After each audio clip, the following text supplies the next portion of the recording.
The Minister plays a very important role because she's the only voice at Cabinet for Northern Ontario.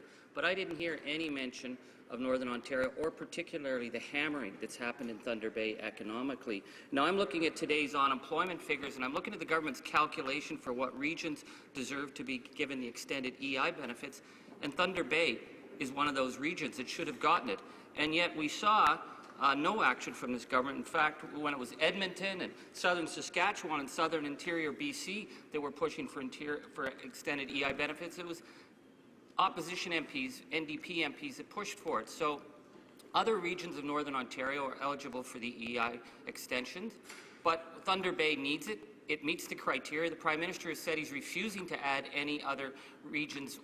Why has this minister not stood up for Thunder Bay and said that the unemployed workers of Thunder Bay deserve the same rights that other Canadians in similar regions are receiving? She's at the Cabinet table. She should be speaking up for the people of Northern Ontario. Honourable Minister. Thank you, Mr. Speaker, and I thank my colleague for his question. Of course, Northern Ontario has suffered a prolonged and retracted recession, which is why Northern Ontario, except for Thunder Bay, has been included in the EI extension.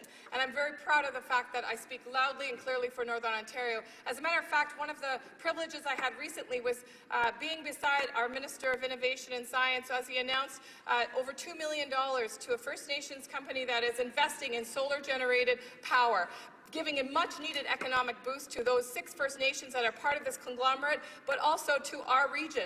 And when we invest in things like small business, when we invest in innovation, when we invest in our communities, we'll see the thriving economic return to Northern Ontario. Thank you. Questions and comments? I guess commentaire.